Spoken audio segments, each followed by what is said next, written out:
En primer lugar, les recomiendo la lectura de un trabajo que firma esta mañana el doctor Mariano Grondona, que se llama Sobre la dignidad de Pepe Eliaschev. Es lo mejor que he leído en las últimas horas, obviamente, sobre la muerte de Pepe, en este caso bajo la firma del doctor Grondona. Está publicado hoy en La Nación. Al mismo tiempo, es esta mañana Carlos Pani, periodista también de La Nación, que nos recuerda que esta tarde a las 6 habrá una marcha en la ciudad de Rosario, en reclamo de la amenaza narco que recibió un periodista de La Nación, el periodista Germán de los Santos, tema que fue motivo de estupor el viernes pasado y como consecuencia de que todo en la Argentina dura 5 minutos, nos habíamos olvidado. A partir de este caso, el caso de Germán de los Santos y su amenaza recibida de patronacos y del hecho de que él cuenta, Carlos Pañi cuenta que La Nación misma está complicada discutiendo cómo se hace para informar sobre el narcotráfico en la Argentina considerando las amenazas, Carlos presenta un estado de cosas realmente muy complicado respecto al narcotráfico en la Argentina y sus ramificaciones en diversos planos de la política y la economía. Pero lo más extraordinario del artículo es la comparación que Carlos Pañi hace respecto de la no persecución de ciertas cosas, pero la persecución de otras. Y en este aspecto, la tragedia se vuelve cómica, porque del mismo modo que no se persigue, por ejemplo, con ahínco, casos que son visibles y no hace falta que yo los mencione ahora, al mismo tiempo ocurren persecuciones tragicómicas que vuelven el caso realmente, o el estado de cosas, realmente notable. Yo subrayé 2 parrafitos para que ustedes tengan conciencia de que al mismo tiempo, por ejemplo, que se pretende destituir fiscales que investigan situaciones de lavado de dinero complicadas o que se extiende el fenómeno de la efedrina en diversos planos. Lo que cuenta Carlos, léanlo, que es realmente algo escalofriante, pero al mismo tiempo que ocurre lo escalofriante y no se lo investiga, ocurren en la Argentina, por ejemplo, estos aspectos muy curiosos de la política económica. Escuchen esto. Instalado Alejandro Banoli en el Central, comenzó el acoso, cierre de sociedades de bolsa, envío de la gendarmería a los bancos, 2 de ellos de gran prestigio internacional. Fueron allanados por los movimientos de una editorial, irrupción en el domicilio de un cambista de Puerto Madero y en una interpretación esotérica sobre el funcionamiento del mercado financiero, clausura de una sandwichería de la calle Sarmiento. Exactamente. Esta terapia ya dio malos resultados en Venezuela. Allí es imposible emitir un tuit con el precio del dólar paralelo desde un dominio radicado en el país. Pero la brecha igual alcanzó el 1000%. Sería interesantísimo que la presidenta y sus colaboradores se empeñaran en sancionar la circulación de dinero negro con el mismo ahínco con que controlan la de dinero legal. Claro. La penalización de los fondos delictivos es una de las barreras más severas para el narcotráfico. Es llamativo que el oficialismo prohíba el ingreso de dólares blancos mediante el contado con liquidación, pero aliente la llegada de dólares negros a través de los sedines. Porque, como recordó el presunto narcotraficante colombiano Jesús Yepes Gaviria, el blanqueo no lo inventé yo, lo inventó el gobierno. Toda esta policía financiera que está en plena actividad en la Argentina, que está armada por diversas instituciones todas superpuestas, el Banco Central, los fiscales, la Procelac, la UIF, la AFIP, el Ministerio de Economía, es decir, un conjunto de organismos públicos que se han convertido en un formato policial de persecución, persigue al dinero blanco e intenta condicionar sus movimientos para un lado o para el otro, que no compren, que vendan, que exporten, que no exporten y qué sé yo. Ahora, no hay ese esfuerzo de la policía financiera para perseguir las cosas que Pañi subraya en el artículo antes de este párrafo, ¿no? Desde el caso de la efedrina hasta el caso de Lázaro Báez, obviamente. Bueno, dicho esto, vamos a hacer una breve reflexión sobre el caso de la doctora Carrió, siendo que lo previsible del portazo que ayer pegó la doctora Carrió no es ni el primero ni el último, obviamente, que va a pegar en su vida. Y aún considerando las desmesuras que ella planteó en sus propios comentarios, no deja de interrogarnos respecto del estado de cosas de la política argentina. Parece que es un caso que vale la pena mirar con algún nivel de, digamos, de desapasionamiento. En primer lugar, nos interroga, o debiera interrogar a los propios integrantes de UNEN, respecto de por qué razón el episodio más significativo que protagonizó UNEN desde que se constituyó hace año y pico ha sido justamente su ruptura, ¿no? Es una curiosidad que ofrece la política argentina, pero desde que se formó, cuando UNEN se formó en abril del 2013, yo me equivoqué antes con el año, me acuerdo que había un acto protagonizado por 16 dirigentes políticos importantes en un teatro, ¿no? Y tuvo que cantar Jairo, porque no hubo consenso para que ninguno pueda hacer un comentario o dar un discurso. Fue un episodio muy demostrativo de la falta de liderazgos políticos en la Argentina. Se reúnen un conjunto de dirigentes, todos prestigiosos, todos importantes, unidos por ideas más o menos comunes, pero tuvo que cantar Jairo, porque ninguno pudo dar un discurso. Me parece que lo primero que tiene que interrogarse respecto de su propio rol es UNEN. Porque ayer la doctora Carrió, en este contexto de políticos que parecen pastores evangelistas en la República Argentina, les dio una muestra de vigorosidad política monumental. Aún considerando, insisto, sus desmesuras, el país hablaba de la ruptura de Carrió con UNEN.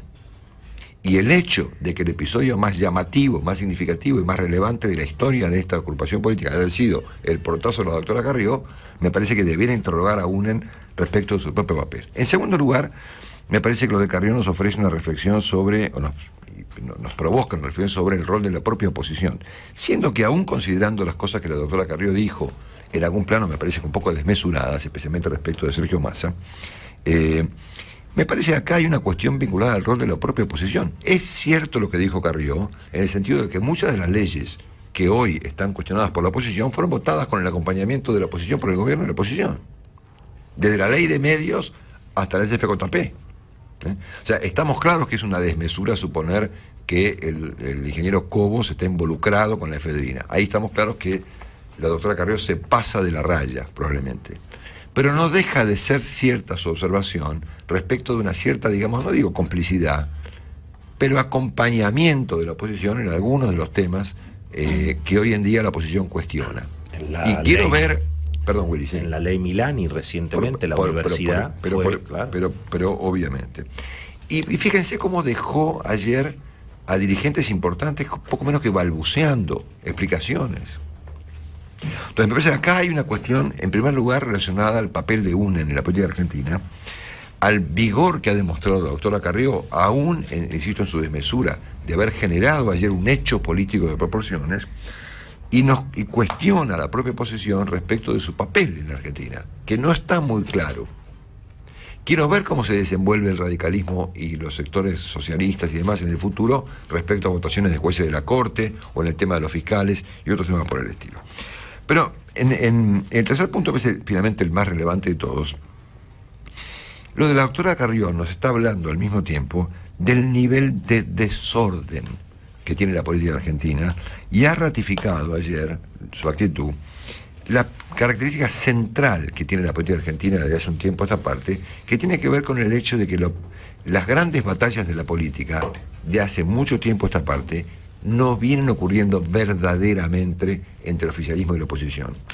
Ocurren dentro del oficialismo y dentro de la oposición, en debates mucho más vigorosos y mucho más complicados que los que ocurren en un formato más clásico, donde el partido A entra en una controversia con el partido B y se disputan ideas y eventualmente quien gana las elecciones. Aquí los debates no ocurren entre el partido A y el B, ocurren dentro del A y dentro del B.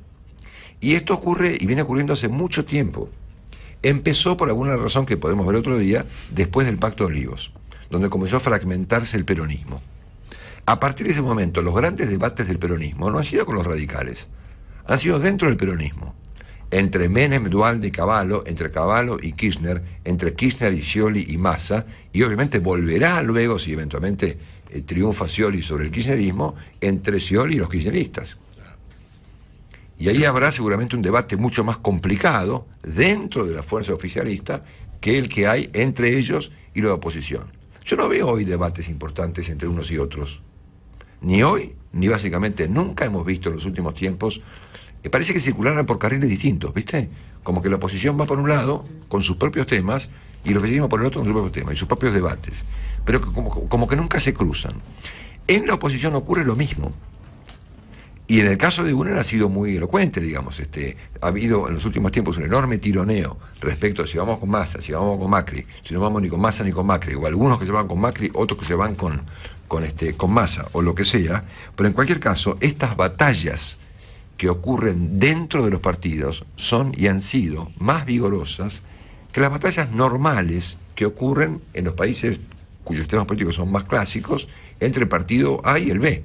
En el caso, por ejemplo, de Brasil, por ejemplo, donde el partido del señor Neves combate al partido de la señora Rousseff y viceversa. Pero dentro de los partidos, en algún punto, se acuerda.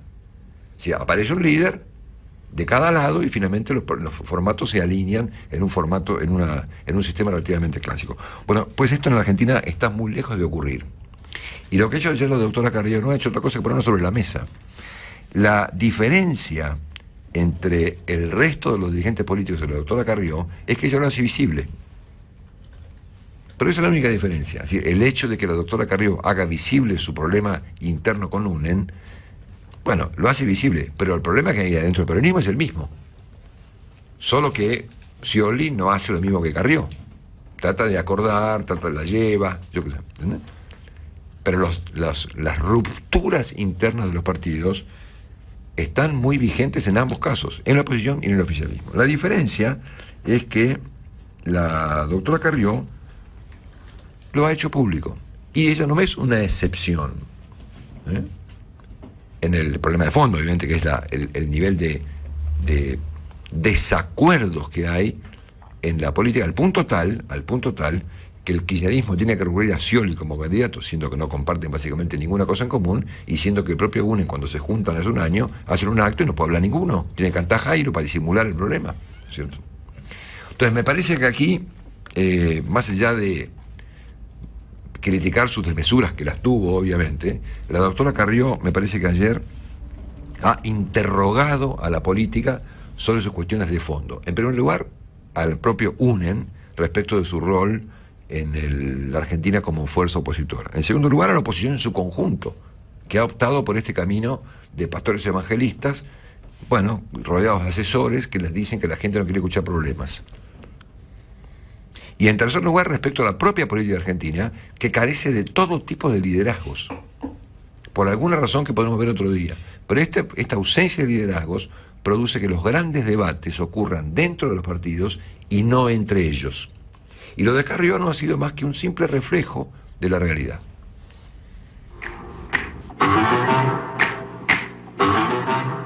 Marcelo Longobardi está en Mitre cada mañana. Este comentario fue presentado por Cachamay, un saludable momento.